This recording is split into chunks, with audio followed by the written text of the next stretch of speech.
Welcome to Mission Evolution Radio Show with Gwilda Wiyaka, bringing together today's leading experts to uncover ever-deepening spiritual truths and the latest scientific developments in support of the evolution of humankind. For more information on Mission Evolution Radio with Gwilda Wiyaka, visit www.missionevolution.org. And now, here's the host of Mission Evolution, Miss Gwilda Wiyaka.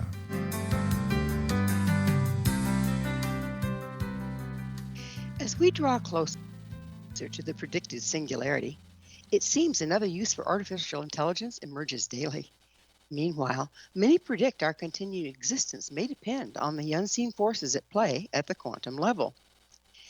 Can AI assist with quantum level access and management? Mission Evolution Radio Show is coming to you around the world on the Exxon Broadcast Network, xzbn.net. Joining us this hour to explore the singularity, artificial intelligence, and the new renaissance is Douglas Grunther. Douglas graduated from Columbia University, where he was a Rhodes Scholarship finalist.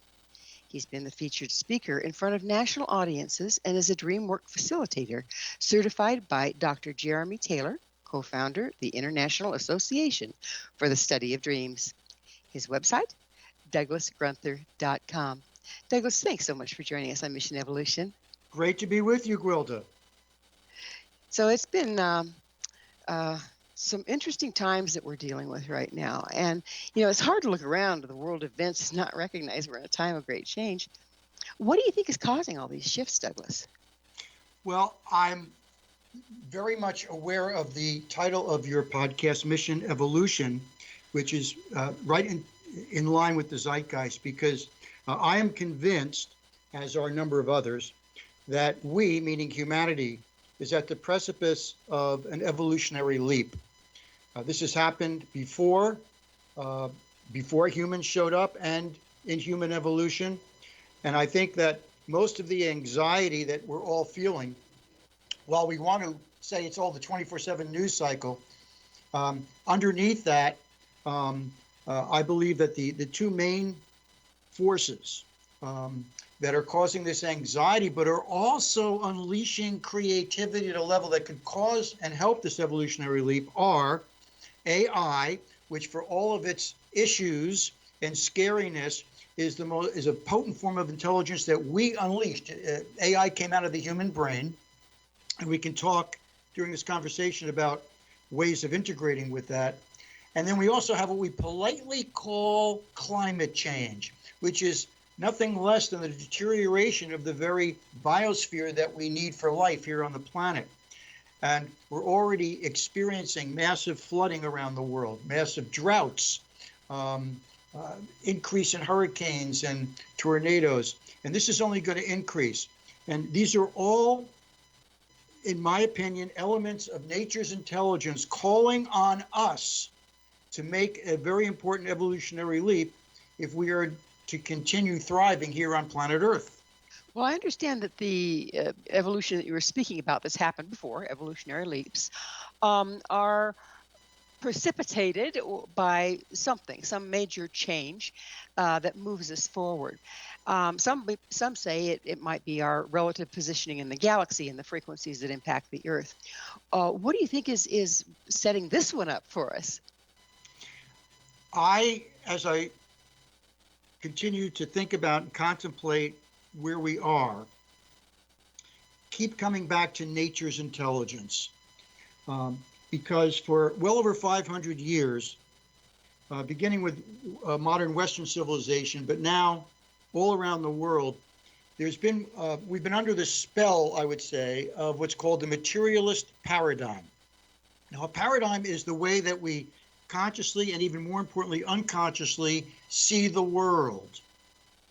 And the materialist paradigm sees the world as a series of objects to be manipulated and grasped for. And this is the strength of the left hemisphere of our brain. This has been shown through neurological laboratory experiments around the world. And this grasping and seeing the world as individual objects to be grabbed for and possessed has led to enormously gifted technologies that have expanded human lifespan, that give us amazing medical technologies like MRI and EKGs, that give us a lot of the comforts of modern life. But while we were busy increasing wealth around the world and increasing technology around the world, we were blind to what the right hemisphere of our brain is capable of, the big picture, to see how we were toxifying the entire planet. That nature is not something that can be grasped for our personal use without causing huge disruption. So what has us kind of stuck in the, you said it was the left hemisphere of the brain or the right hemisphere? We're kind of stuck in the left and we're deteriorating the right. What caused that? Well, it started with some very positive things. You see, there's the law of unintended consequences. The modern world really kind of got initiated during the Italian Renaissance when Galileo first peered through his improved telescope. He didn't invent the telescope, but he improved it to the point where he could see, by gazing out into the stars and planets, that planet Earth was not the center of the universe. How'd that do for the ego of humans, who were convinced we were, and that we were one of a number of planets circling around a larger sun. That started modern science, and we learned that if we learn how things work, we can use them for our own advantage. And then we had the brilliant scientist Isaac Newton and the philosopher Rene Descartes, who both basically said, if we want to understand how the world works, we need to see it as independent objects that have cause and effect. And we as humans, because we have these brilliant minds, according to Descartes, we can separate our minds from our bodily functions and just sort of abstractly take what we need from nature. And of course, what the perennial philosophy has been teaching us for thousands of years is that nature is a holistic system. It's a living system that we are part of. And kicking and screaming, we are going to either learn or be really unhappy with the results if we continue to see nature as something we do take from in order to give us more comfort and security, as opposed to being a part of this magnificent intelligence called nature, which works best, and we can get into the scientific reasons that prove this. Evolution and nature work best with collaboration, not competition. That has been proven scientifically. But we are still living, it's starting to deteriorate, but we're still living with this left hemisphere materialist view that nature is a competition, and that we want to be a winner, not a loser, and that for every winner there has to be a loser, called the zero-sum game. So if, Douglas, why don't we clarify a little bit for our listeners, what are the different functions of the left versus the right hemisphere of the brain? This is so important. It started to become more aware in the 1960s, and then was really catapulted forward with a brilliant book by Dr. Ian McGilchrist called The Master and His Emissary, which was published about 10 years ago. And Ian, who I had a good chance to interview, was a literary professor who then went into medicine, psychiatry, neurology, and philosophy. And in his book, he has over 1,800 references to laboratory experiments which prove the basic thesis that the key difference between the left and right hemisphere of our brains is that the left hemisphere is wired to understand things by breaking them down into simpler parts, the same way a watchmaker would take apart a watch and put the pieces back together to discover what the missing pieces were. And that's how we created a lot of great technology, highways, bridges, computers. But the right hemisphere of our brain, which is physically larger and is more intricately wired than the left, so the question is, why would nature do that if it wasn't more important? The right hemisphere of our brain understands the world holistically. It can understand, it intuits something as a whole system, which can't be understood by breaking it down. It has to be understood by intuiting its wholeness, the characters that make it whole, and give us a bigger picture of what's going on. I can give us, yeah. It sounds like the two really need to talk to each other more for us to see reality in a more accurate way. Well, now you put your finger on a key thing. Why don't they? Okay. The two hemispheres are divided by a series of nerve endings called the corpus callosum. And while the right hemisphere, because it is more empathic, when you can see something in the bigger picture in a holistic way, it encourages empathy and feelings for others, not just for oneself or one's family. Okay? And the right hemisphere is happy to share what it gets from the unconscious. And we now know from laboratory experiments, it's been empirically proved, that our dreams, our intuitions, our imaginative flights of ecstasy come from the unconscious into the right hemisphere, which doesn't try to analyze it, it takes it all in. Then it will hand it over to the left hemisphere. But here's the key answer to your question. The left hemisphere of our brain is not wired to share. It's wired to be territorial and to hold on. Why? Because if we were a lion in the jungle, in order to survive, we have to be extremely protective of our territory. And so part of the mammalian brain is territorial, and that's the left hemisphere. But we were gifted by nature with an even larger and more intricately wired right hemisphere, which sees that we do better when we collaborate with people rather than compete with them.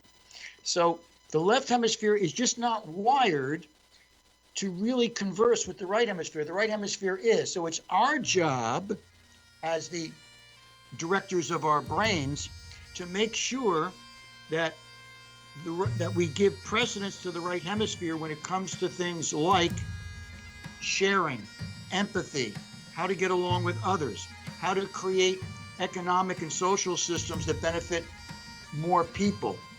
Well, we're going to have to pick up on how to achieve that on the other side of the station break. Douglas and I will return very shortly, so don't you go away. This is Mission Evolution, www.missionevolution.org.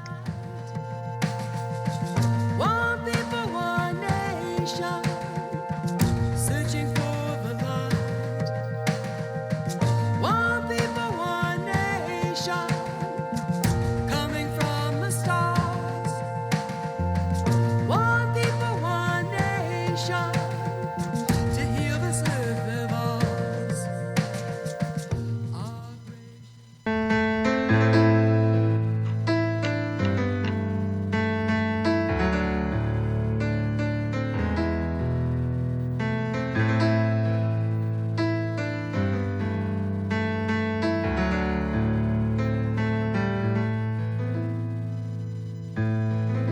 The end has come, the night has fallen. I have reached the end of days. What's real is not, reason fails me. I've gone beyond all known. Is my brain changing? With us this hour discussing the rapid shifts we're experiencing is Douglas Grunther. Douglas is the author of The Quantum and the Dream, Visionary Consciousness, AI, and the New Renaissance. Douglas, we were talking about how the left brain and the right brain aren't communicating as well as we might like in order to get the full picture.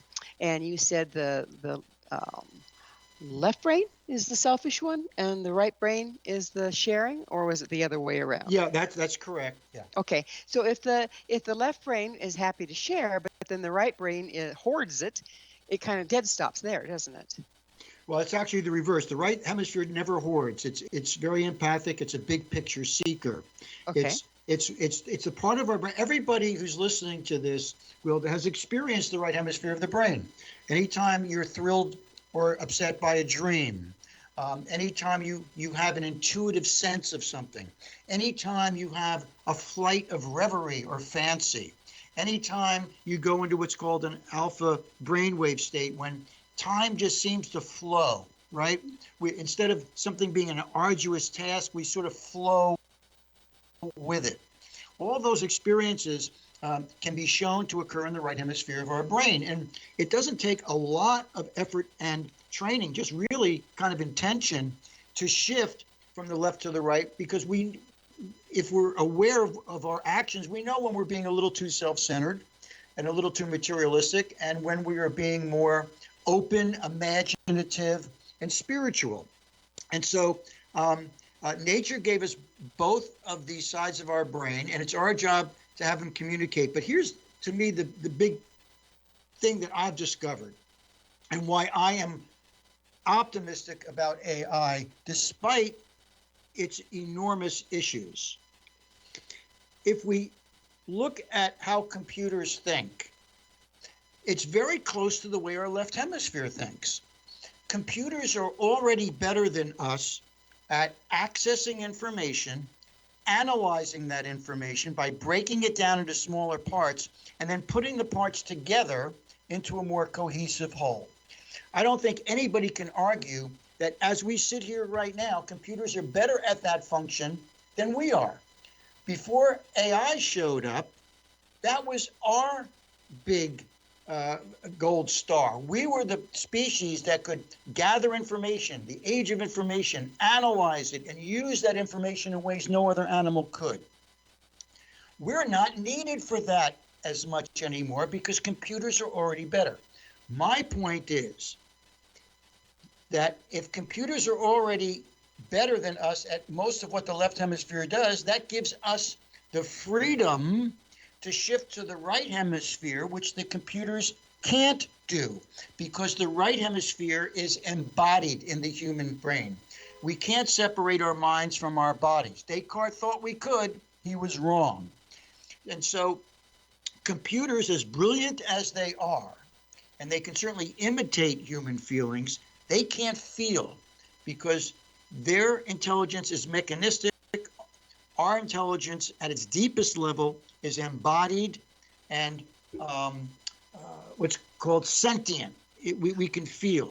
Okay, And so if the right hemisphere of the brain is more in contact with our feeling, is it more in contact with our heart, which of course resides in the physical body? Yes, and there is some. Now, I'm not a scientist, but I love researching in science. My background's philosophy, depth psychology, and media. But there is evidence that the brain is connected to the heart in more sensitive ways than we originally thought. But there's also no question that who we are, and this, again, this is not a debatable point, even though it's ignored. Virtually every psychologist, neurologist would agree that some 95 to 99% of what we think, feel, see in the world, and act upon comes from the unconscious mind. And yet, go to a bookstore and look at the books on consciousness, which is a very popular subject right now. And I challenge you to go into the index and find references to the unconscious.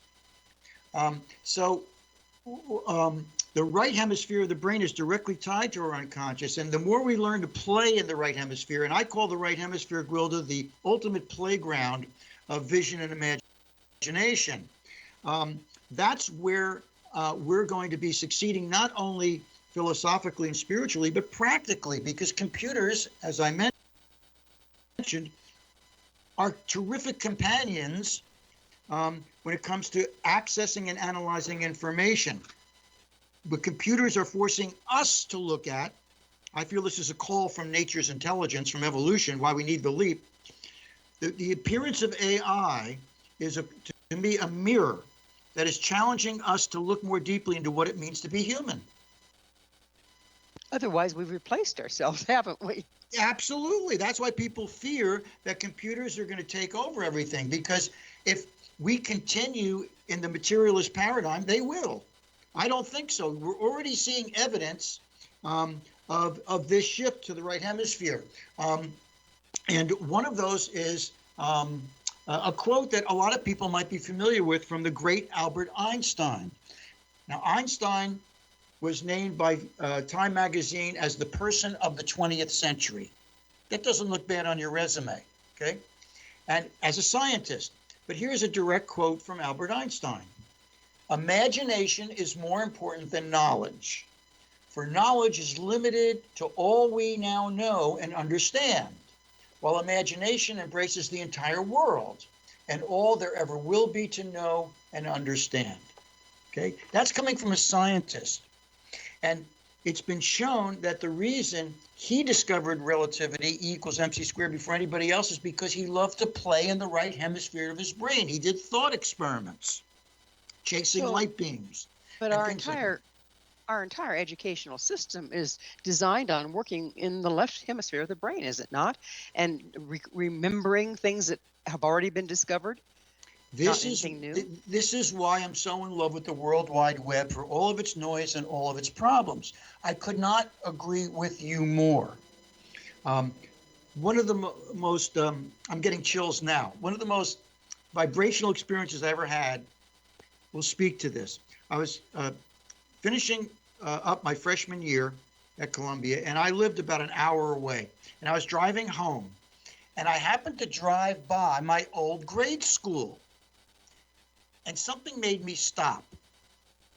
And I looked at that building. It's a building very much like thousands of other schools, the brick rectangular building, right? And I realized that it looked like a factory. Then I did a little research. There's a reason that most of our schools look like factories, because that's what they were intended to be. Our educational system is still based, up until college at least, on a 19th century industrial model based on factory and teaching people that you're either going to be a factory worker or a factory owner. So it's not a coincidence that just looking at the architecture as well as the subject matter of what kids are supposedly educated. The word education has an interesting etymology. It comes from the Latin to draw out. We gave our species the name Homo sapiens, which means the wise one. So a proper education would draw out wisdom. We don't see that very often until maybe you're lucky to get a really good college professor, once in a while a really good grade school or high school teacher. The reason I'm bullish on the World Wide Web is because there's nothing preventing students or us, and we should be students our whole life, from accessing the most interesting and fascinating knowledge and wisdom, all available to us keystrokes away on the World Wide Web. But Douglas, as you kind of mentioned, there's also every bit as much, if not more, garbage and falsehood out there as there is information. How do you weed through that in order to draw on what you need? There's a wonderful paradigm called signal to noise ratio.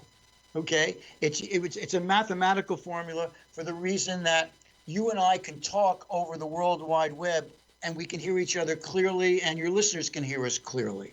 Okay, I think signal to noise ratio is a really good contemplation or meditation for us, because before the internet there was a lot of noise. What was the criticism of TV? Too many commercials, advertising. I was addicted to sugar by the time I was 6 years old, watching kids' TV and all the advertisements for sugar, right? And I wanted every new toy that was being advertised. Every new medium creates certain noise as well as certain signals. It's our job to find the signal by getting underneath the noise. And here's an analogy I think might make some sense. I know through, looking at the people you talk to, you're pretty familiar with meditation techniques. And I imagine that a lot of your listeners are. And whether it's a formal meditation, I do an informal contemplation. What is the first thing that we all experience when we first start to slow down our brain waves and either contemplate or meditate? We encounter the chattering monkey mind, right? The noise inside of our own head, what we haven't accomplished today, what we should be aware of. Oh my God, how come we didn't get that done today? All that noise is something we're all familiar with. Why should we expect when we go on a screen that connects 5.5 billion brains, that it should be anything other than noisy on the surface. Our own minds are noisy on the surface. Just as we can learn to meditate, contemplate, get into an alpha state, use our imagination, and contemplative skills, it's our job to get underneath the noise of all the advertisers, all the people trying to get our attention. That's our job. And I can't think of a more important thing for us to contemplate than what we're paying attention to. Well, it's that time for us to contemplate another station break. Douglas and I will be right back to continue our discussion, so stay right there. This is Mission Evolution, www.missionevolution.org. One people, one nation, coming from the stars. One people, one nation, to heal this earth of ours. Our gracious Mother Earth, our Father in the sky.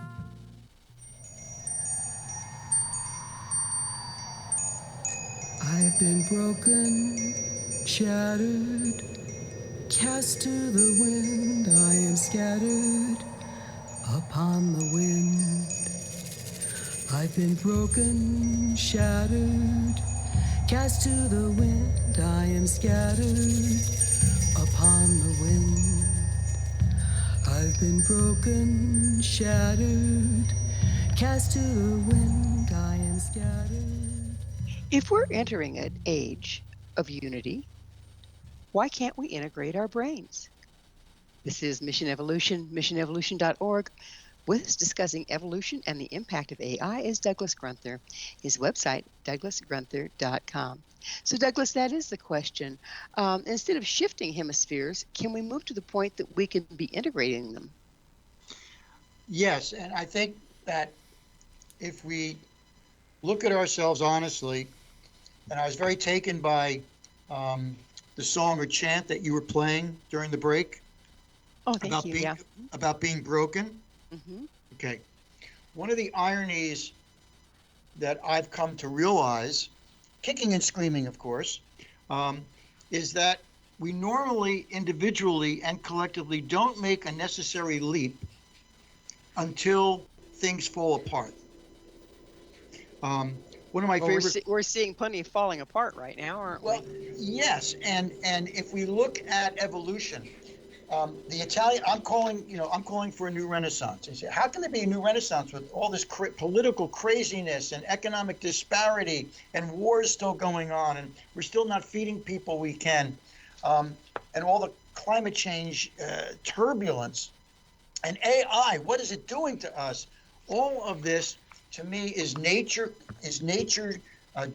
creating huge dissolutions, huge breakdowns, because that's the way, kicking and screaming, unless we're a little more aware of what we're paying attention to, the leap we need to make. Douglas, Terry, is that because the foundation of this very existence that we're living, that's falling apart around us, is based on only one half of the equation, based on the left brain versus the right? I think that's a very powerful way to look at it, because it brings it down to the individual level. About a year ago, this light bulb went off in my head, and I now think it's the most important phrase for what we're talking about, to bring it really down to something concrete and specific. And that question is, what are we paying attention to? For all of the brilliant books that have been written on consciousness, it comes down to, what are we paying attention to? And that's such an interesting phrase to me, Gwilda, because clearly modern societies are based a lot on economic gain. Okay, we all need a certain amount of economic security in order to enjoy our lives, and so we put a lot of emphasis on what something's worth monetarily, right? So isn't it interesting that we use the phrase to pay attention, to me, that's a calling from the unconscious and the right hemisphere of the brain saying, what we pay attention to has as much, if not more, to do with the quality of our life than what we are paying for with money or getting from money. What we pay attention to determines in large effect how we feel about ourselves and how we act with others. And in the age of the World Wide Web, when, as you point out, there's so many distractions, so much noise, so many advertisers and political elements trying to get our attention, it's our job, our task, to be aware of what we're paying attention to and choose, do I really want to pay attention to that or not? Well, Douglas, this is all well and good, and I totally agree with you. However, our children are being brought up on the access to the World Wide Web, and are they mature enough to make that discernment? This is going to depend upon parenting and education. In some ways, this is not that different from when I was growing up as a baby boomer. I was put in front of a TV when I was 5 years old. My parents figured out, and they were good people, this is the greatest babysitter of all time. I was mesmerized. I didn't have to worry about what I was doing, where I was going. I sat in front of that TV, and I got quickly addicted to sugar and wanting to have the next toy, because this is what was advertised to me. As an adult, it was my responsibility. I'm off sugar, and I've downsized, my life because I enjoy it more. Yes, it's a big challenge, but it's always been a challenge. And the yin and the yang of it, and yin yang's been around for thousands of years, right? You can't separate the light and the dark. You can't separate the good from the bad. It's all mixed in. And when we turn on our digital screen, and if it wasn't for the digital screen and AI and the World Wide Web, you and I wouldn't be talking to each other right now, right? And we're choosing to talk about more spiritually oriented insights and understanding how our brains work by understanding the wiring of the left and right hemisphere of our brain and how we can enjoy life so much more by taking imaginative leaps and intuitive leaps into new ways of seeing things in the right hemisphere of our brain. The World Wide Web makes that easier than ever. At the same time, it makes it easier than ever for people with bad intentions or greedy intentions to grab our attention. This is a calling. And yes, it's very challenging for kids. And that's why I believe you're going to see some real changes in the way our educational system works, because we can't ignore the digital screen. Australia is trying an experiment. My bet is it will fail. They're saying, if you're under a certain age, you're not allowed up there for certain amounts of time. How did prohibition work? It increased alcohol problems. No, it's our job as citizens, as parents, as educators, as global citizens, to really do what we're doing now, Gwilda, which is talk about these issues and how we can adjust and learn that what we pay attention to is such a powerful determinant of how we feel about ourselves and the world. So let's get back to the, and I hear you, I do hear you. Let's get back to the integration of the left and the right hemisphere of the brain. You indicated that you think that's the direction we're going. How soon do you think we're going to get there, and what impact is that going to have on consciousness? Well, I specifically am not a futurist. I think about the future. I'm concerned about it. I believe we're at the precipice of an evolutionary leap that is going to get us to a new renaissance. But what it takes is my favorite quote from Margaret Mead, the great anthropologist, who said, "Never think that a small group of concerned citizens can't change the world. In fact, it's the only thing that ever has." So I feel that the appearance of the World Wide Web, for all of its problems, is making it easier than ever for a small group of concerted citizens to learn about each other, communicate with each other, and create this feedback system. In science, it's called self-organization, which you and I are helping in our small way right now to induce. And I also go to another great quote that to me says what we're talking about.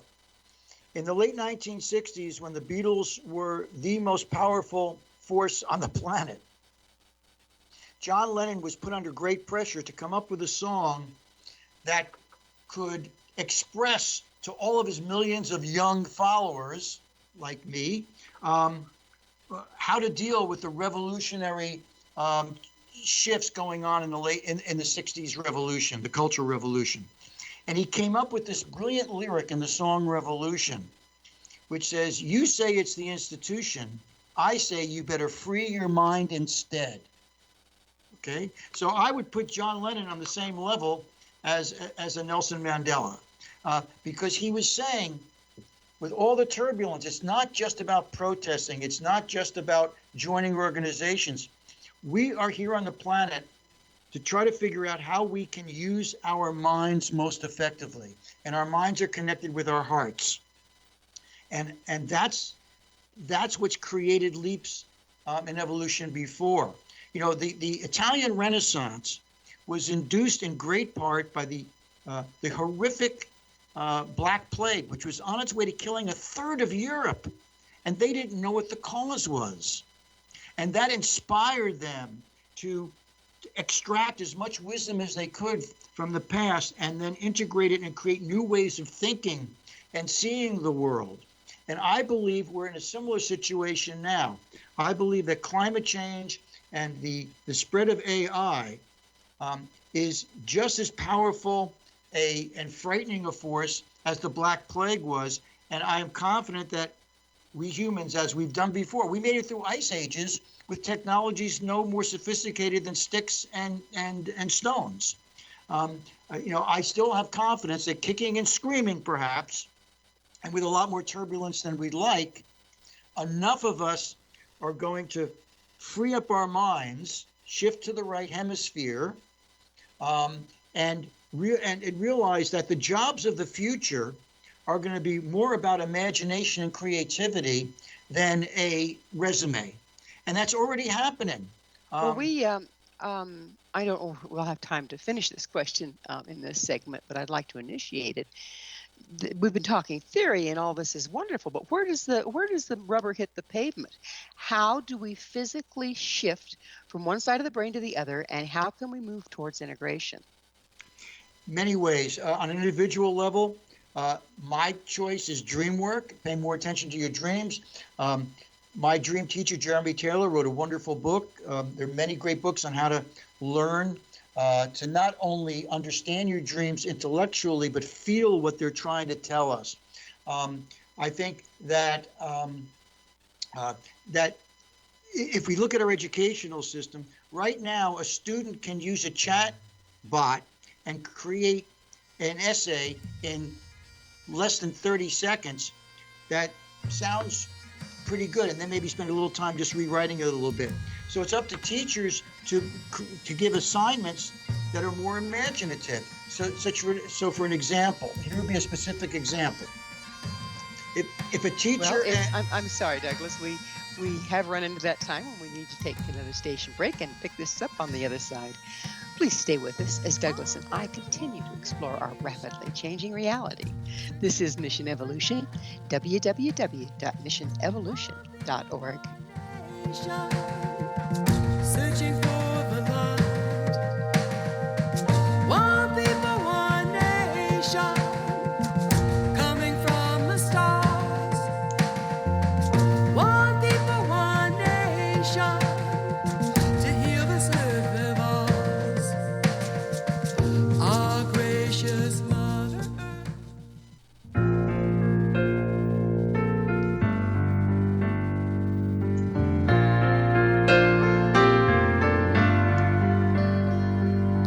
Brilliant feathers of an unearthly hue glide by on the edge of his dream. A whisper of touch, an unheard song, whose bird takes flight. haunted by his broken heart. Are we dreaming reality, or is reality dreaming us? This is Mission Evolution, missionevolution.org. We're continuing our discussion with Douglas Grunther. His website, douglasgrunther.com. Douglas, you mentioned we were talking about methods, actual methods that we can use to start this shift from the left to the right to integrated brain. And you brought up dreams, remembering your dreams, working with your dreams. So how can we actually use those dreams to integrate our brain? So the one thing one can do, this is real simple. Get a notebook and title it my dream book, my dream journal, whatever you choose. And when you fall asleep at night, no music, no TV, as you're falling asleep, make the intention that if you remember a dream, you'll write it down. Now, we dream 4 to 6 times a night. Nature requires that for reasons we don't have time to get into today, but it's very therapeutic. And the more we pay attention to our dreams, the more we'll remember a dream. If a dream wakes us up in the middle of the night and it's a long dream, we can just write down the main elements of the dream, and the next day you will recall most of the dream. Okay? Now, when you get a dream and you're writing it down, write down what you're feeling, what did it make you feel? Where in the dream did you get upset, or what in the dream excited you? Dreams work on the emotional as well as the intellectual level. Dreams not only need to be analyzed, there are companions. There are wise inner teachers. And if we had time, I could show, and I've certainly written about, history has been changed for the better by horrific nightmares. When the person who had the nightmare realized, whoa, there was important information in there. And so it's not about so much analyzing your dreams, although that's okay as a start. It's about becoming familiar with the way they express themselves. And then you can ask questions to your dream self. If you write it down, wait a day, you can go back into the dream, replay it in your mind, right, like a VCR, and ask a question to one of the characters in your dream. So what I'm saying is we need to be more playful in order to be more intelligent. And that's why I love Einstein's quote about imagination more important than knowledge. We're already seeing, since you asked the important question, how does this practically work? Gwilda, we're already seeing Deloitte Touche, the largest service organization in the world, business service organization, is now advocating that if you want to hire the right person, don't hire the person with the best resume on paper. Ask them something that forces a creative answer. Hire the person who's more imaginative, more intuitive, who has a bigger picture of what's going on, who can ask questions that maybe no one in your organization asked before. We're seeing this on the practical level, giving people a better opportunity to find really good work. And so yeah. So I would ask the question, are we dreaming reality, or is reality dreaming us? Yes. So the Aboriginals believed that they dreamed reality, and they worked with their dreams in waking and in sleeping, and still do. So where does that fit in here? Where does that concept fit in here? It's more than just having dream and getting messages, isn't it? The most successful scientific theory in the history of humankind is quantum physics.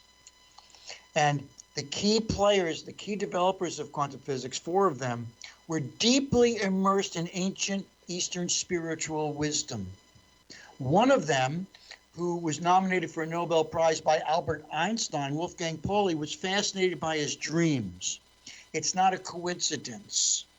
Okay, so we are imaginative creatures. We've been fooled into thinking that our biggest strength was our ability to analyze.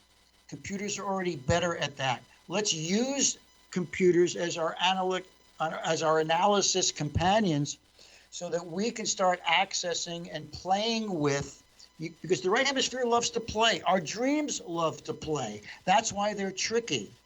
And we're seeing this happen in the business world and the scientific world, that we can't make progress with rationality alone. That's been proven over and over. And so we need to access that part of our brain which is comfortable with uncertainty, ambiguity, and volatility, because that's the time we live in. And those qualities are only going to ramp up. So the more we can learn to tap into the heart center, the empathic, through our dreams, finding a poet that you really like, finding a website that discusses spiritual issues, forming groups that talk about these things in salon environments. We're seeing this happening around the world because people are realizing that we've reached the limit of growth, of material growth, and we better start growing spiritually and in a heart-centered way, or we're not going to be very happy campers going forward. Yeah, it's not looking pretty that way. So what about daydreams and imagination? I mean, I know that our brain waves literally change when we go from the left hemisphere to the right hemisphere. So when you're in the left brain, you're in beta, the day-to-day operation. But going into dreams, whether you're going to sleep or into a daydream or into an altered state or into a shamanic trance, your brain waves drop to beta and even theta. How can we interpret what we're getting at those realms? Because you start walking in the area of metaphor, don't you? Yes, and the one thing that we know is that one of the most powerful ways for us to learn is through stories. And that's one thing that does separate us from the rest of the animal kingdom. We're very connected to the animal kingdom in more ways than we're separate. But one of the things that distinguishes us, the gift that nature's intelligence gave to us, because we came out of nature's intelligence, is the ability to play and the ability to tell stories. And why are stories such important and powerful teaching tools? Because they're metaphoric. And I would consider a reverie just as important as a dream. Play with it. Have a conversation with it.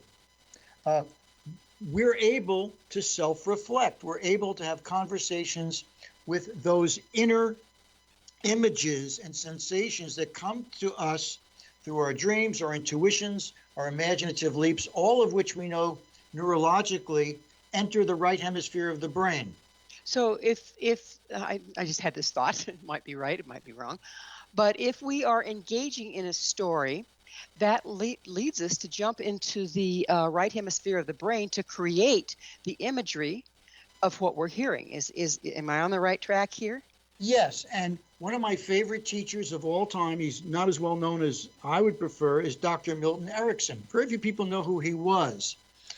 Dr. Erickson was a medical doctor who never practiced medicine. He became the world's foremost hypnotherapist. And he was known as a magician because he could talk directly with the client's unconscious. Okay? And so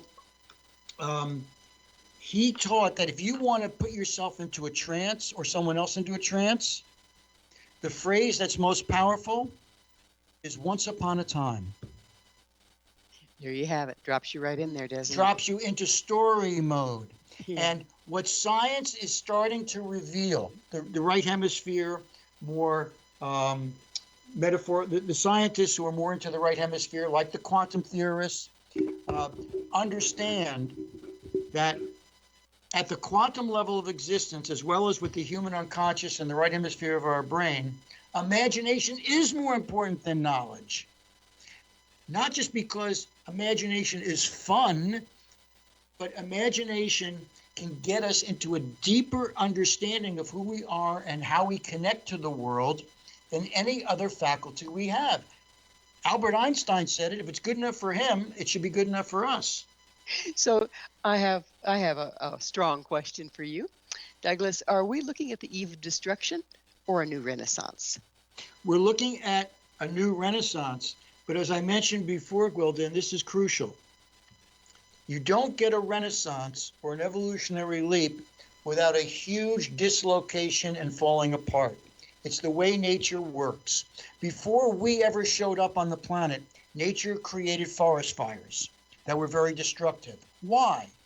Because a forest fire gets rid of old growth so that new growth can get enough sunlight and water to survive and grow. And so I do believe we're already headed there. I've put down specifics as to reasons as to why we are headed there. You can look at a group called Unanimous AI that's actually engaging humans to do what's called hive intelligence, which is part of nature's intelligence. We're seeing this popping up underneath the 24/7 news cycle. But in order to get to a new renaissance, you have to get through a period of very dark dislocation.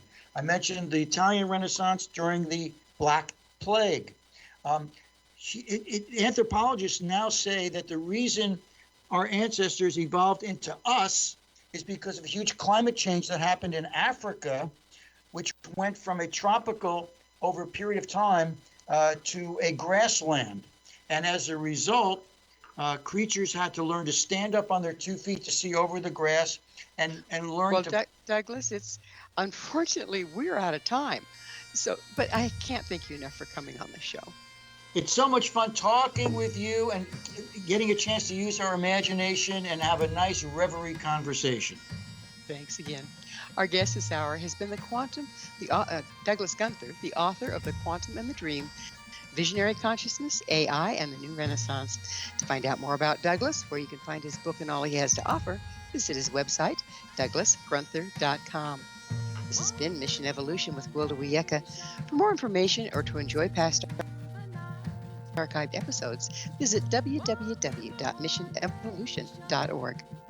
Please be sure to join us right here next time. This mission will continue, bringing information, resources, and support to our rapidly evolving world. From the stars.